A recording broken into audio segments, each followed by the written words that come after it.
And oh, there, look at that. It went live this time. Hey, welcome back, everybody.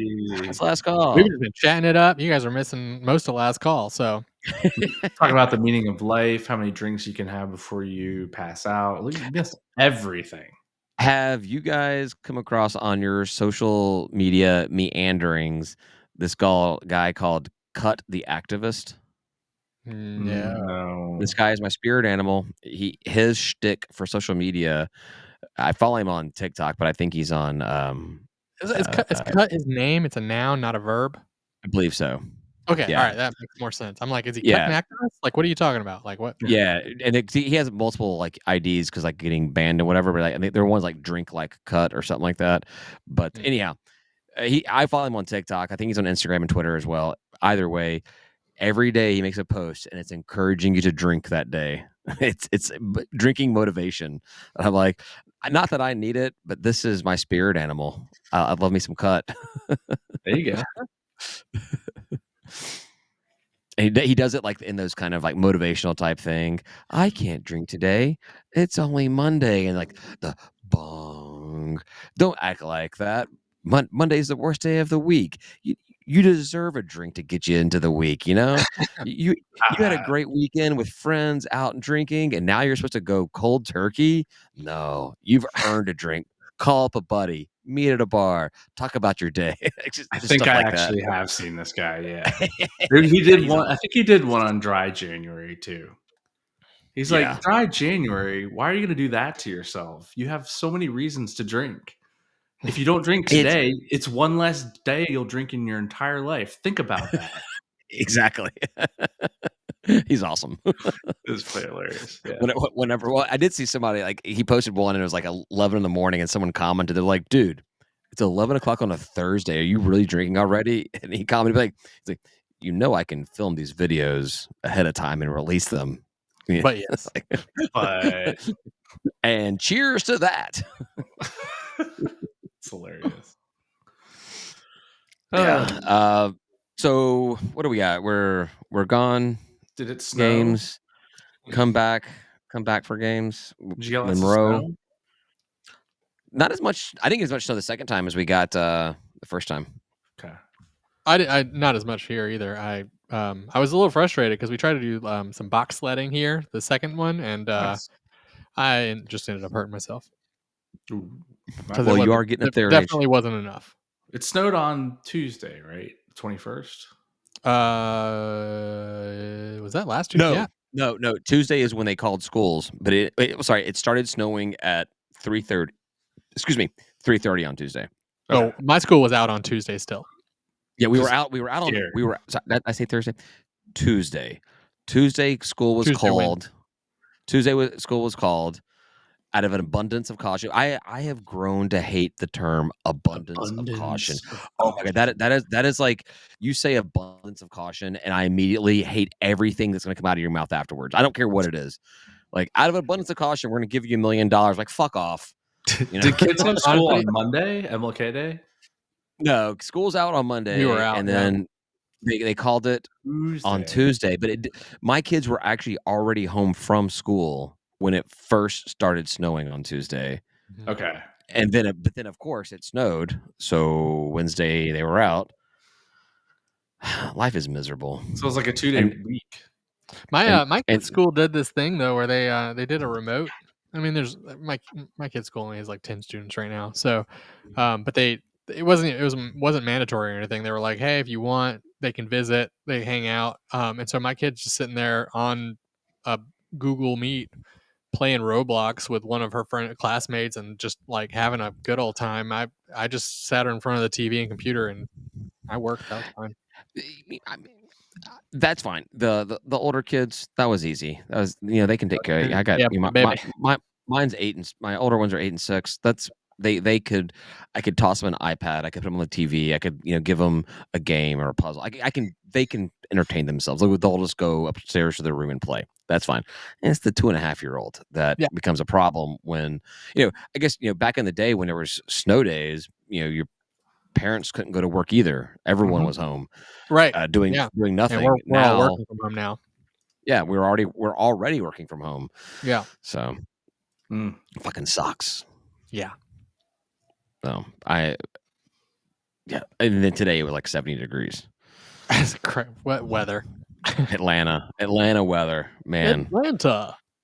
I wonder if it'll snow again this year. I mean, we've been pretty lucky, I guess. 2 snows in 2 weeks. You use the word lucky. Lucky, but no, we don't forget. There's always the late March frost. Right. Like, at some point, like in either like late February or early March, we'll get these days where it may approach 80 degrees and everyone's like, spring is here. And then the entire city shuts down for an ice storm in like mid-March or something like that.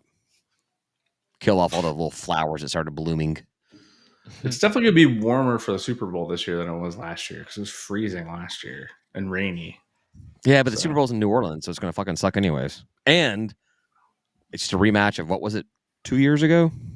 I think 2 years ago. I was just praying, like, I knew for a fact Buffalo could win. When we knew who was playing in the conference championship games, I knew for a fact it was going to be Kansas City and the Eagles because I was pulling for the Bills and the Redskins. So obviously the two teams I'm pulling for are going to lose, which means it's going to be KC and Eagles.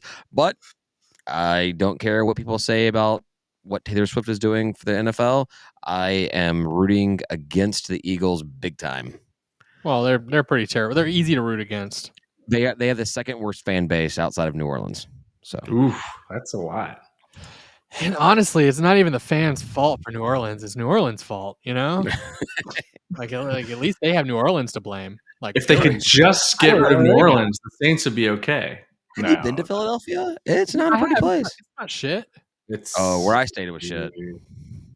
Where I stayed was super shit. I did some of the touristy stuff, some of the the Liberty Bell, and all that stuff. So that's cool. And I used to fly into there to visit my grandpa instead of flying into Newark. He'd be like, "Do you want to fly into Philly or Newark?" And Philly. And I remember one time Newark's actually not bad. Newark, I've flown into and out of the Newark airport several times. Out of all the airports I've been to, it's definitely like one of the not worse ones that I've been to. I was young, so maybe it's changed some, and maybe I don't know. No, I've been flying. The first time I flew into Newark was probably early 2000s. So it's been like over 20 years. It's been a while, yeah. Yeah. I never liked it. I do remember in the food court. The food court they have, I don't know if they have multiple food courts. The one like in the area where I would fly out of, the one that has the Atlanta flights, there's like this pizza place. It's a pizza place in New York City, and they have this big proud sign that they ship the New York City tap water from their other location into New Jersey, into Newark, just to make pizza there, because the water, the New York City tap water, is what makes all the difference in their they say that, crust. But it's dumb. I bet it is good. I mean, that's fine. It's fine if it's good, but it's not the reason for the pizza. They just know how to make it. Do you get the pizza? Because you're not a fan of pizza, right? It's not that I'm not a fan of pizza. It's just like a little goes a long way with me. Like, it's rare. I've got to be like really hungry or really drunk to eat more than one slice of pizza. I used my pizza oven, my Uni last night. What'd you make? Just a pepperoni pizza. I bought dough from Publix, like in the fridge, like not like hand or anything, but like there. It was not as good as it could have been, but it I made the fire. It's kind of fun because you get it, like you have a little firebox, like if you were smoking something. Well, it's because it's fire, and fire is fun. I know, right? I mean, you could do gas, right? You can get a gas connector, and that's not as fun. But like, you get to build a little charcoal fire, and you're supposed to put some wood on it, but I didn't do that. So there were a couple of shortcuts I took that I think made a big difference, and I learned some stuff. Yeah, no, I think that's fine. That's fine. So I sent Larry a picture of it, and he was like, "Well, at least you're making pies." I do want to actually recant one thing. What I said is, when it comes to Larry's pizza, I do have more than one slice on pretty much every occasion that he makes pizza. Yeah, it's pretty hard to resist, and he's pretty good at serving it up. And which says a lot, because I am not a tailgate eater. Like at the tailgates, I don't really eat all the stuff. Like, even if I make wings or something, I probably won't even eat them at all. I don't make a plate. I'll go grab off of something and like sort of have it in my hand. But like the wings, I'll eat it and throw the being bone away. like I'll grab, if there's a veggie tray, I'll grab a carrot or something. I'm not eating the things that people put all that effort into. I hate to say it, but I just don't do it. When I'm drinking, one track mind. You are it's eating. not a finger food for me. I'm not eating it. You're eating. You're eating plenty of beer. That's what you're doing. The exception being those chicken minis all the time. I'll eat the shit out of those. Those are easy. You pick them up. You're good to go. Oh yeah. The chicken minis, and once you have one, you're like, I gotta keep eating these. Well, chicken minis, I'll have one chicken mini, and then I'm kind of like, I kind of like disperse, and I see who else is eating them, and I wait for that to slow down to find out whether there's going to be any left. Because after one chicken mini, I just want the chicken nuggets. I don't want the bread. You want to pick it out. But I'm responsible or not responsible. I'm considerate enough that I don't want to just like start pulling out nugs and leaving all the little bread everywhere. So I wait for people to get what it seems to be their fill, and then I'll go grab one nugget and I'll eat that, and then I'll kind of go back and satellite the whole thing. Velociraptor. Can I give you a pro tip? What's that? Team up with Lizzie. She'll eat all the bread. She'll eat up all the bread. You can have all the nuggets. I thought you were going to say throw the bread away. No, give it to Lizzie. if she's there, give it to my child. She loves that shit. I feel like I could eat nuggets. I could eat an entire tray of Chick-fil-A nuggets. But if you made me eat them with the mini with the bread on it, I could eat like 3 and I'll be stuffed for the day. And when I was purposefully dieting, one of my like go-to lunches was like an 8-pack or whatever they are at Chick-fil-A. Yeah, of nuggets with whatever sauce I wanted and a fruit cup, because the Chick-fil-A fruit cups are really good, and unsweet tea. And it's like 300 calories or something. It's a solid lunch. That's more like a snack than 300 calories. More like a snack than it is a meal. It filled me up. So it was like you got to find those things that you can eat and that fill you up for the rest of the day. Because a junior burrito at Moe's or Willie's and all that stuff, those are also like lower on the calorie, but nice and heavy in your stomach. Yeah. Well, what I found is with the burritos is go for the full size burrito, but do the bowl version of it without with that tortilla, because that tortilla will add like 400 calories to the whole thing. And even the low calorie ones are super duper high in sodium. And if you want to take it to the next level, nix the rice in the bowl. And so now I like all that stuff, though. I'll just take less. No, I like the rice. So I have said less, right? Just not a lot of rice, but I ended up going to just no rice. I wish they just double up the beans. I was say I'm also very a meat and rice only. Cheese, meat, rice, cheese. So all the good stuff. And I like rice, but it's just a lot of carbs. So. Yeah, definitely. Sure. Yeah. Definitely. But brown rice, at least you get a little bit more of the fiber or whatever. Yeah, I just don't worry. It's not worth it then to me. I'm like everyone in the whole world eats rice, and we're the only fat ones, so we're probably okay. I like brown rice. I prefer brown rice. I like the real husky brown rice. All the junk. No, yeah, that's good stuff. It's really grainy, rigid. Like cuts your mouth as you eat it. That's a good rice. I'm also the kind of guy, I like the multi-grain bread. I want bread with all kinds of seeds and junk and oats and crap all over it.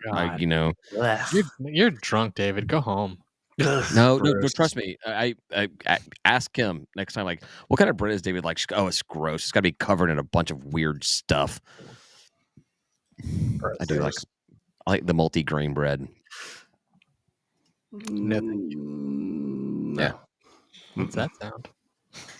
I don't know. All the things you're saying are disgusting. Well, you have talked to Kim.